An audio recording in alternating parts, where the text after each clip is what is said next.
7 or 8 years ago, I started finding different spiritual communities, different healing communities. I set out on that path of healing. One of the first things I remember hearing in these communities was, you just have to feel your feelings. And I remember being like, what the fuck does that mean, feel your feelings? I remember being so confused by this. I was like, what the fuck does that mean? At this stage of my journey, I fully understand what they mean, but there was such little context in that. I had worked my entire life up until then at shunning away my feelings, at pushing away my feelings. I knew how to swallow my feelings. You know that feeling, your feelings start to come up, you feel like you're about to cry.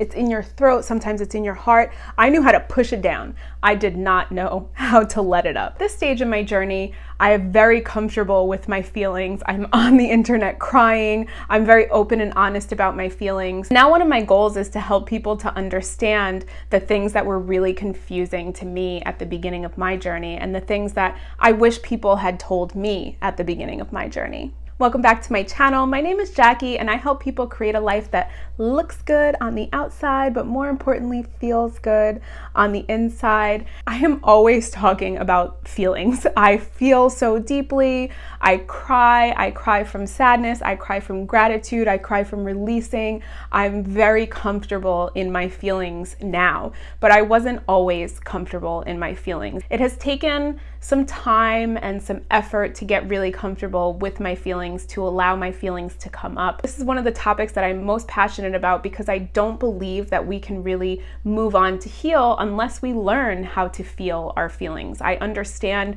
the importance of the message to feel your feelings, but I kind of resented a little bit that there was no context. So I want to put out some context. One of the most important things I believe that is necessary when you're learning to feel your feelings is a safe space to feel your feelings. If you do not feel safe and you don't feel comfortable, you're not going to be able to allow those feelings to feel safe to come up.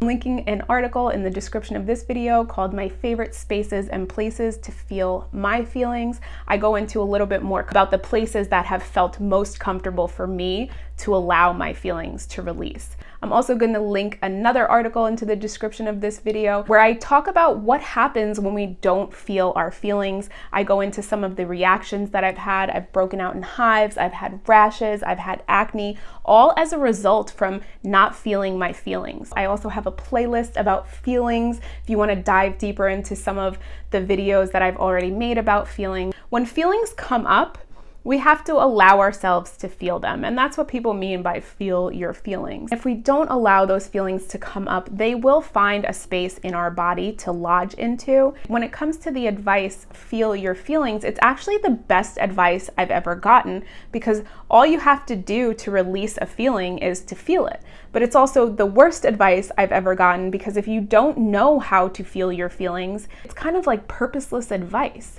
When I was first learning how to feel my feelings, I was very uncomfortable with those feelings. I knew in my heart that I no longer wanted to swallow those feelings. I knew in my heart that I wanted to release them. I wanted to feel differently. I didn't like the way that I was feeling within my body, and I knew that if I felt my feelings, I would be able to feel lighter. I decided I was going to feel my feelings in the shower. The shower is a very comfortable space for a lot of us. We all shower, we all take a bath. In order for me to make it feel a little bit vulnerable, what I did was I kept the lights off. On top of that, I made the water lukewarm. It wasn't cold, but it wasn't warm and comfortable the way I'm used to taking a nice hot shower. And then I took it a step further and I sat on the floor in the shower.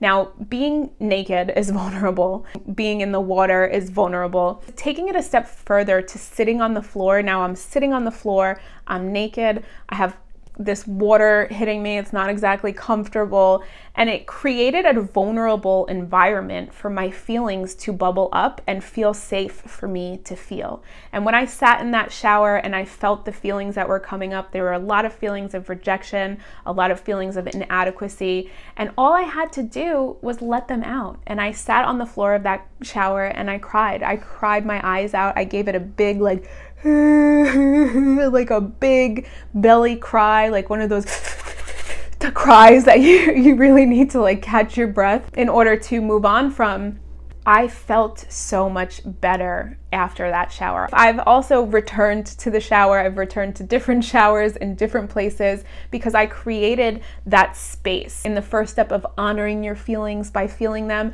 is to create a space that is safe for you to feel. I promise I'm going to go way deeper into this. If I went into a full guide on how to feel your feelings, I would be here for hours. But today, I just wanted to get into that first step, finding a space to feel your feelings.